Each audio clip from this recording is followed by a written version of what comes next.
Bagaimana pemahaman para sahabat tentang pusat tata surya? Apakah bumi atau matahari?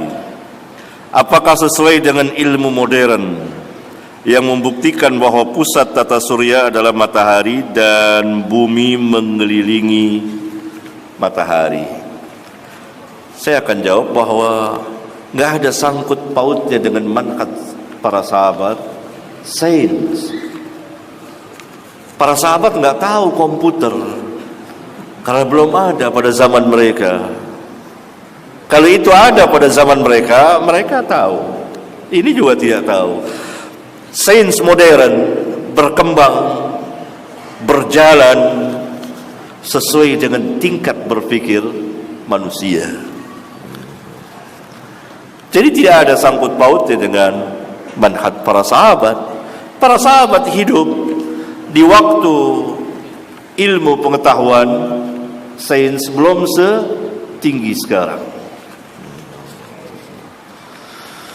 Tetapi ayat-ayat Al-Quran ada berbicara atau banyak berbicara tentang Al-Kauniyah, alam semesta ini, yang baru ditemukan sebagiannya pada abad ke-20 Miladiyah.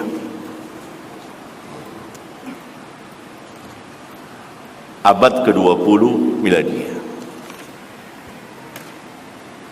Tidak berarti bahwa Al-Quran itu sebagai kitab pengajaran sains. Tidak, itu keliru. Al-Quran adalah wahyu, Al-Quran adalah hidayah Rabbul Alamin kepada manusia. Kalau Al-Quran berbicara tentang ayat-ayat kauniyah, itu ingin membuktikan pertama kebenaran Al-Quran, yang dia merupakan wahyu Rabbul Alamin.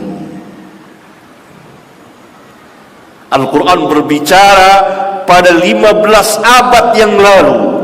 Allah berfirman, wasyamsu tajri li mustaqarrin laha, dan matahari berjalan di tempat perjalanannya. Baru pada abad 20 manusia tahu bahwa matahari itu tidak beredar di porosnya begini seperti kipas ini. Tidak. Sains modern menyingkap bahwa matahari berjalan di alam raya ini. Al-Quran telah memberitahukannya 15 abad yang lalu. Matahari, dulu orang-orang berkeyakinan bahwa matahari itu diam, nggak berjalan sama sekali. Pada abad pertengahan manusia meyakini bahwa matahari itu berputar di porosnya. Maka pada abad modern, abad ke-20 baru ditemukan oleh para ilmuwan bahwa matahari itu berjalan di alam raya ini, tidak pernah berhenti, persis seperti yang Rabbul Alamin katakan, wasyamsu tajri.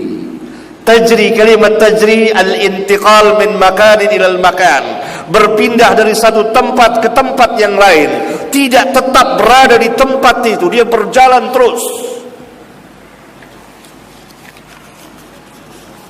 Para sahabat itu telah mengimaninya, dan Nabi dalam hadis sahih mengatakan kepada Abu Dzar, kemana perginya matahari ini? Berjalan, dia berjalan terus sampai di bawah arsy, dia sujud, dan Allah perintahkan lagi berjalan terus sampai satu saat nanti dia terbit dari tempat terbenamnya. Hadis sahih riwayat Bukhari dan Muslim, dan para sahabat mengimaninya. Ayat-ayat Al-Quran banyak berbicara tentang sains, tentang ilmu pengetahuan, tapi bukan Al-Quran bukan kitab ilmu pengetahuan. Itu untuk membuktikan kebenaran wahyu, kebenaran Al-Quran. Dia adalah min indillah, pertama. Yang kedua, sebagai bukti hujjah bahwa Nabi Muhammad SAW adalah seorang nabi dan rasul benar adanya. Dan yang ketiga, Al-Quran tidak bertentangan dengan alam kauniyah ini. Sunnatullah berlaku di alam semesta ini, dan sebagiannya Rabbul Alamin terangkan.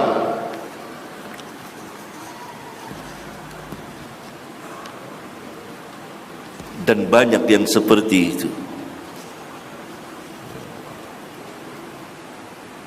Ya, yang baru itu. Demikian.